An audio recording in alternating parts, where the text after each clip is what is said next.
เปลี่ยนการมาขานมาในยาปล่อยดวงเอาลอยลอยเลยว่าปีนามาจ่อยนวดดวงลูนา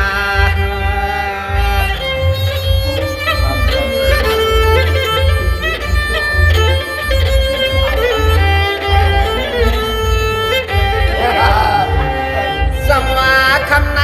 แค่สู้เมียงวันเลี้ยงสามนอนใจข้าแต่ห้องเฮาผู้ใดเมื่อยอเมื่อหอดเฮือนนาสูนอไว้เปิดวางให้ลองกามข้าลันน้องควายเด็กกลางควายกลางควาย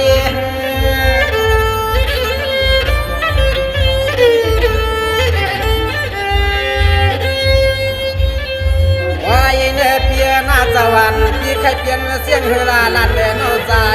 สร้างว่าขาดเด็กกล้ามต่างไว้เลี้ยงเดียวที่ไหนจึงได้โอ้ปีดวานมันตอนไหนไว้ลอยลอย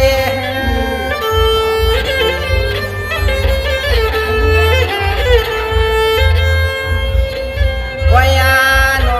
มาหัดไว้หัดลามข่าวความกามจะสู้ยังชื่อปนเนี่ยจึงให้พ่อเลยต่างกูชัวยาหนึ่งคนใหม่ๆอ๋อพี่หน้ากาสังกตโดอาโจกาปาลองควันนี่อย่างนี้ตุกมีที่ในนาปี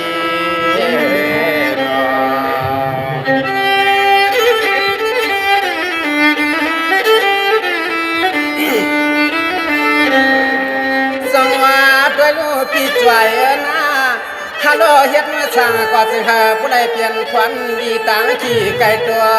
สนุกมีปานต่างผ่านก็ไก่เฮือนหน้าดำฮัลโหลแค่ปั่นสู่คำวางมาขาดเจียมจากะว่าเพียหน่อยเฮ็ดสั่งก็พอวางนอนต่างใส่มาหอดต่างขานาปินา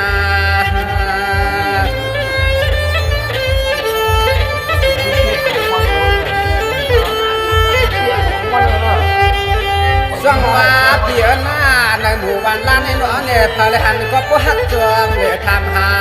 เอาบ้าปอเลี้ยงสัตว์เทไม่เลี้ยงสัตว์เทที่ในวันล้านในจึงเอาปอเลยจวงสายยอสายยอ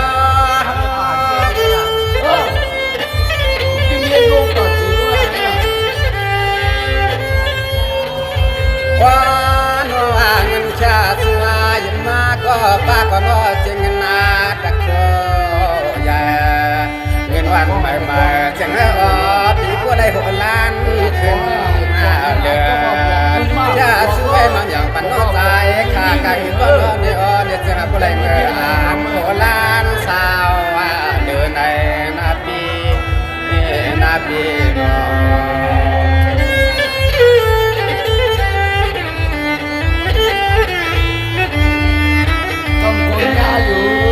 สังวาเปียกระลุงน้องสิวา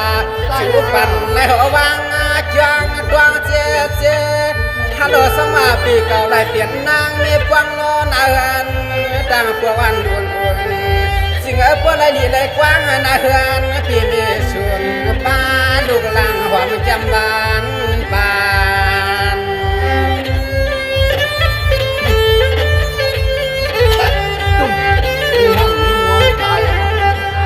อันลาลองผ่านลองเมาพี่เฮานั่นน้อเนี่ยจะไอ้ปลายไก่ที่ตัวที่ขี้งา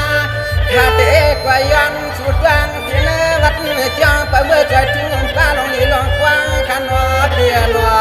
ซึ่งไอ้พวกจ้ามึนขาดใจสั่งเลี้ยงซื้อไว้ปันนาป้ายังอยากเป็นดุลาลา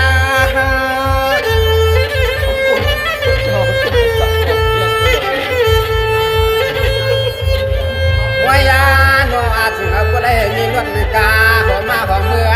เสือกุดาเสือยินหาใจจึงเอาพอจ้าโดอาลีในนาปี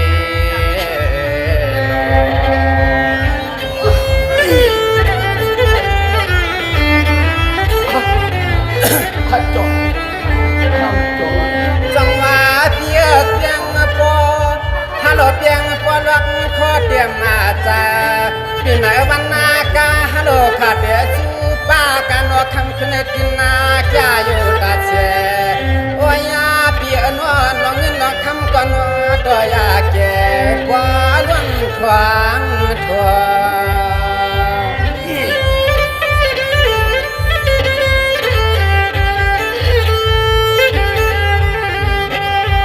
ดวงอาจึงเมืองให้ป่าเฮือง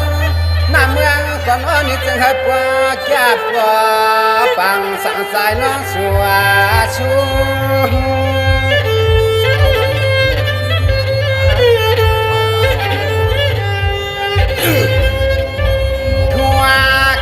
หลวงเลยน้องกูลายน้องใจขาดชูคำขึ้นนาในจึงให้ปอดัดเทอันตาเล่เปียเข้ามายาเนี่ยมาเต่านาพินาพินา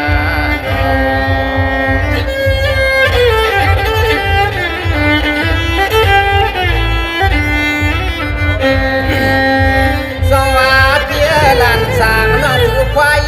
ป้าฮัลโหลจะมันร้องร้องการเฮือนในเย็บเพกังดังผ่านยันไก่ปีไหนวันนาขึ้นเสียงมันขึ้นเฮือนดังขานาขาสุกันไหลกังย้อนว่าเดือดจึงชายาโอ้ยเปียนจึงเอาในมือกาจึงกว่าเลยเป็นน้องควันดี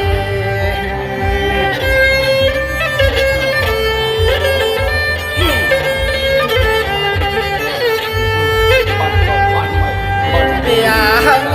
ดวงเมียดวงเมาเขาจะชูบ้านขลาดลาเจ้าเนื้อที่หอวัดจวงเดี๋ยวจำใจเทียมป้ายาเปียดุนลาลา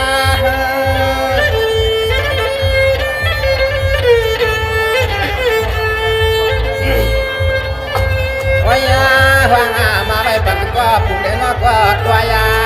โอ้เนี่ยจำหันเจอหันขอหน้าออกพี่นางสวยพูดไปในหลานน้องใจขาดแค่บางไม่ไหวเดี๋ยวห้องป่าจะถือหิมขาตังสำในวันรอพี่น้อง